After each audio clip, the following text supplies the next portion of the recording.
Yo mga idol, kamusta? Sports Talk PH nga pala. Ang mga laban bukas, pag-usapan natin yan mga idol. Ngunit bago ang lahat ay huwag kakalimutang mag-subscribe at i-click ang notification bell button for more sports talk. So pansamantala nga po munang hihinto sa pag-e-ensayo ang ating pambansang kamauman ni Pacquiao ngayong weekend dahil tutungo muna ito ng Canastota, New York para sa kanyang induction sa International Boxing Hall of Fame Class of 2025. Isang napakalaking karangalan po nito para kay Pacquiao dahil kapag napasama ka sa Hall of Fame ay isang patunay ito na legendary fighter ka talaga. At para naman sa mga nagtatanong kung paano daw napasama si Pacman sa Hall of Fame sa kabila ng may darating pa itong laban sa buwan ng Hulyo, ay may butas po kasi sa batas ng International Boxing Hall of Fame. At ito nga po ay dahil ang requirement lang naman para mapasama dito ay kailangan hindi ka na lumaban sa boxing ng hindi bababa ng 3 taon. At dahil 4 na taon na magmula ng huling beses lumaban si Pacquiao, kaya naman pasok na siya dito. Pero ang butas po kasi sa Hall of Fame ay wala silang batas na pwedeng maudlot ang pagpasok sa kanila ng isang fighter kung sakaling magdesisyon ito na muling bumalik sa pagboboxing makalipas ang 3 taon. Kagaya na lamang ang ginagawa ngayon ni Pacquiao. Maging si Pinoy boxing legend, former 4 Division World Champion Nonito Donaire Jr.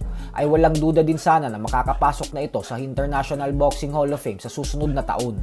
Subalit dahil may paparating siyang laban sa susunod na linggo at 2 taon pa lang magmula ng huling beses siyang lumaban, kaya naman hindi pa siya pwedeng makapasok sa Hall of Fame sa taong 2026. Kailangan muna ni Donaire magretiro ng 3 buong taon para tuluyan itong mapasama sa Hall of Fame. Sa kabilang banda naman mga idol ay madami nga pong fans ang nagulat matapos mag-overweight ng undefeated WBO lightweight world champion Keyshawn Davis sa official and final weigh-in kanina, kung saan tumimbang ito ng 139.3 pounds, halos 5 pound overweight sa 135 pound limit ng lightweight division. Pero ang nakakalungkot nga po dito ay tila wala man lang pagsisisi kay Davis na sumobra siya sa timbangan. At bagkus mukhang sinadya niya pa ito para lamang masigurado na hindi siya matatalo sa kamay ng matibay na kalaban na si Edwin De Los Santos. Dahil po dito ay agad binaklas ng WBO ang titulo ni Davis. At tanging si De Los Santos na lang ang may pag-asang mapanalunan ng titulo bukas kung sakaling makuha niya ang tagumpay. At kung si Davis naman ang manalo, ay magiging bakante na ang WBO lightweight world title belt.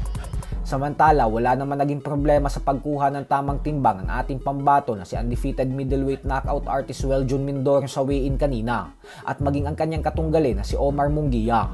Kaya naman tuloy na din ang kanilang sagupaan bukas sa San Antonio, Texas. Labanan po ito ng mga undefeated fighters dahil may napakalinis na record ang ating kababayan na 13 wins with 13 knockouts at walang talo. Habang ang Meksikano namang si Munguia ay may 8 wins with 6 knockouts at wala ding talo. Kaya naman kaabang-abang po talaga ang sagupaan ng dalawa na ito bukas. So hanggang dito na lang po muna tayo mga idol.